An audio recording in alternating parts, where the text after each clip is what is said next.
You're listening to the Better People podcast. I'm your host, Tom Warner, and with me today is our ongoing guest, Rhonda Ramirez, licensed professional counselor out of Central Texas. And as the holidays are I say approaching, they are likely already here, I think we start looking at 2022 and ways of maybe improving ourselves or taking an assessment of our skills and maybe even areas of our life we're not maybe too happy with. For I sure. don't want to say make a list of everything you do bad, but No. I think it's important to take an inventory of, hey, here's some areas that I think did very well, and here are some areas that I could maybe improve upon.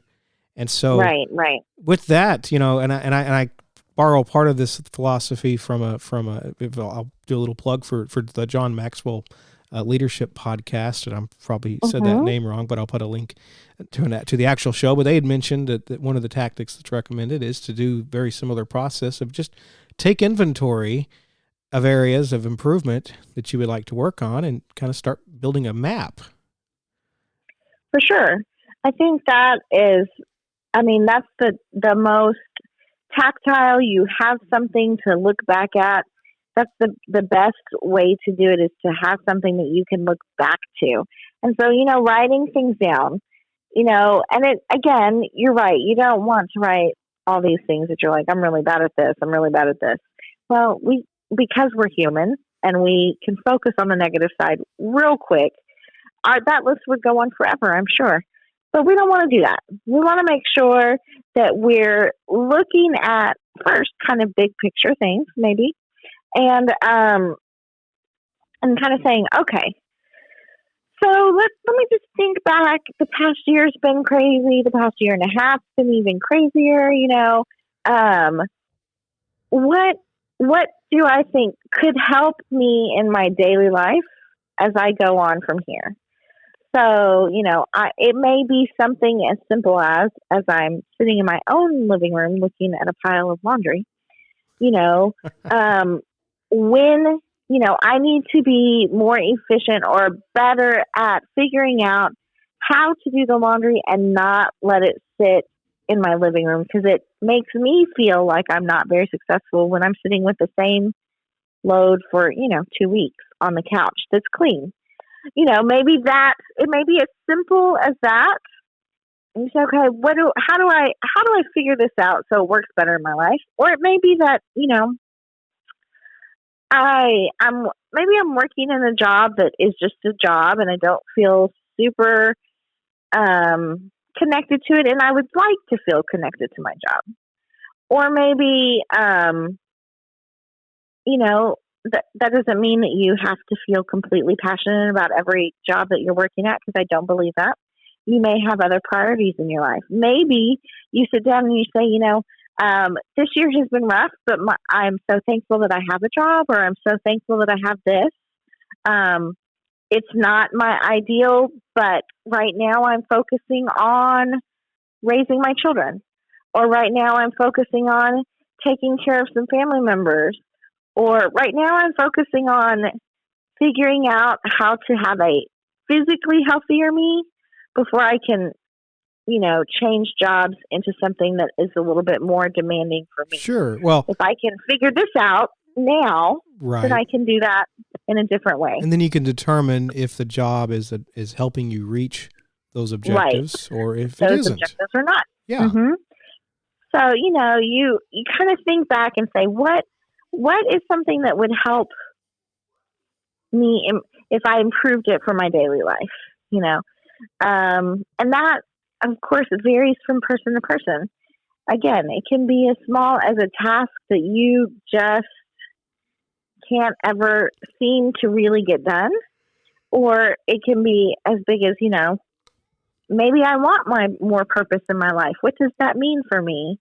So, you gotta have to figure out what do you want to focus on, and our priorities, again, can be different throughout our lifetime. Your priority may not be your family at this time. Maybe your priority right now is your job or maybe what you were doing for the community, maybe your focus. It's like seasons. It's like seasons. Yes, you know, like seasons of life. I had a friend tell me, talking about volunteer work they did, and I said, I wasn't asking them to volunteer for something, but I said, how do you do it all? And they said, well, I actually go through seasons of no, where they will be, I can't do anything more right now, but ask me in 6 months and maybe I can. Right, so. For sure.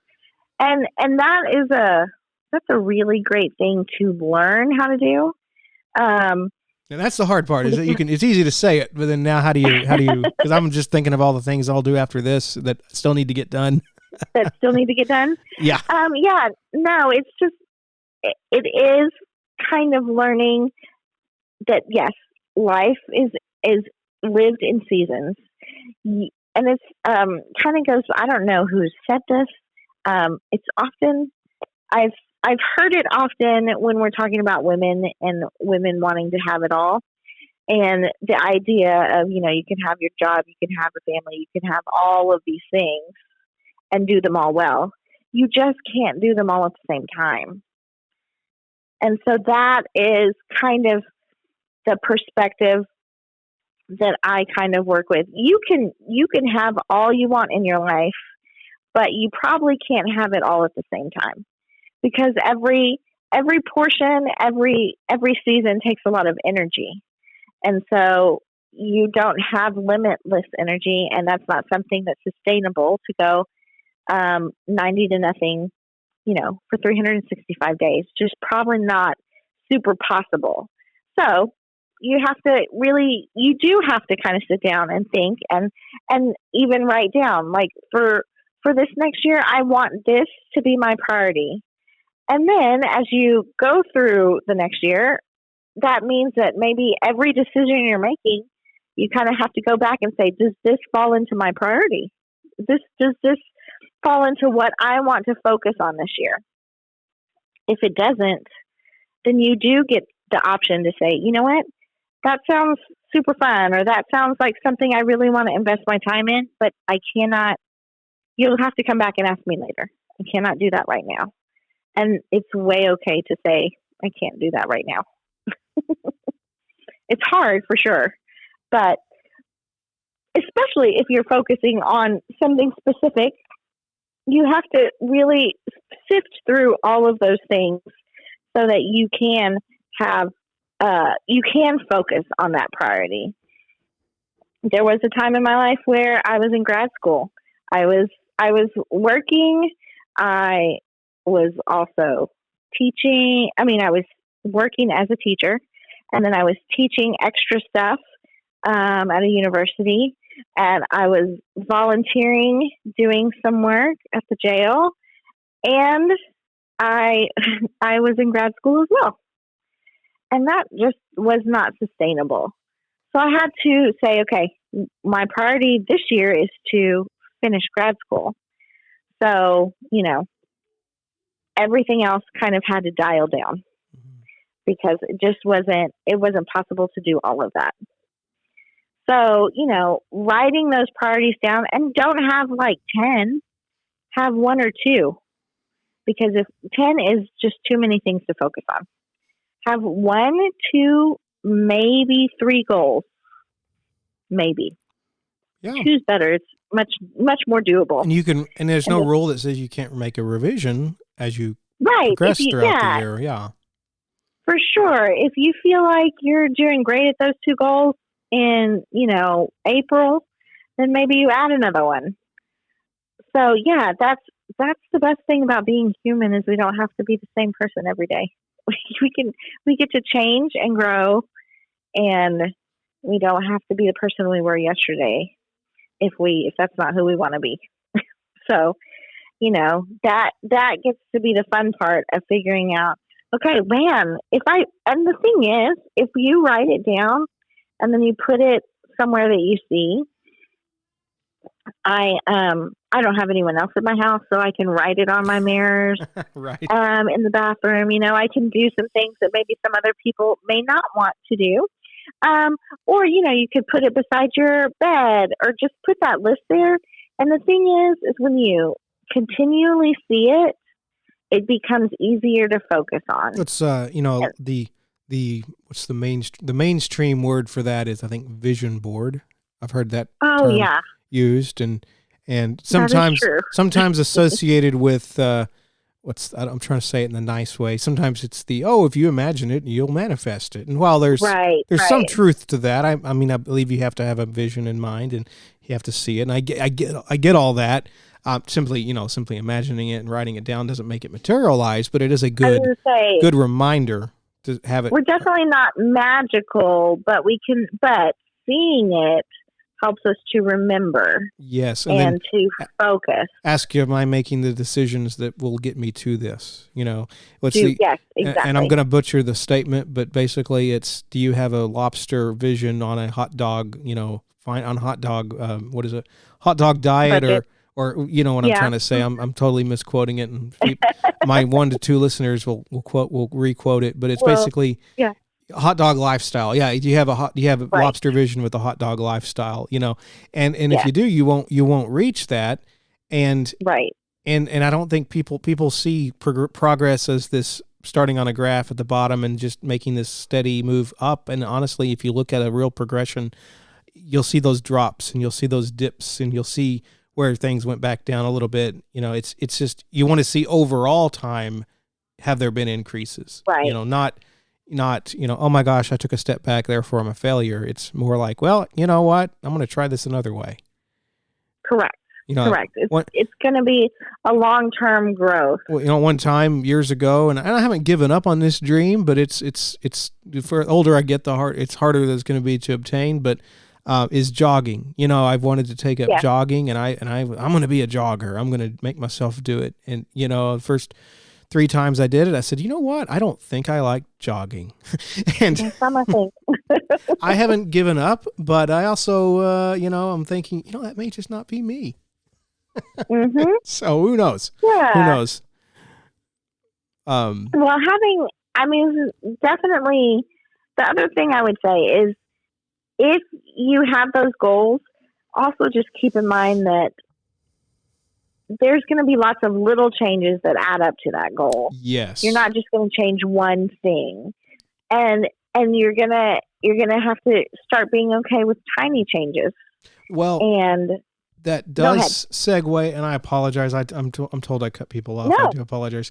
There is a book, and I've read it. I'm going to misspell it. I can't talk at the same time, but it's called Atomic Habits, and it refers to. It's by James Clear, and it's Atomic Habits, an easy and proven way to build.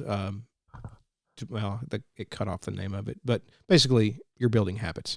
And an easy and proven way to build good habits and break bad ones. And he doesn't talk about, you can have your big vision, but he says that you won't get there with just 1 to 2 decisions. It's like, if you don't exercise, you don't just start off running a marathon or jogging like I was wanting to do. It's start off easy. Okay. What decisions need to happen to get you in that habit? Is it when do you go to bed? Okay. What happens when you go to bed? What happens when you wake up?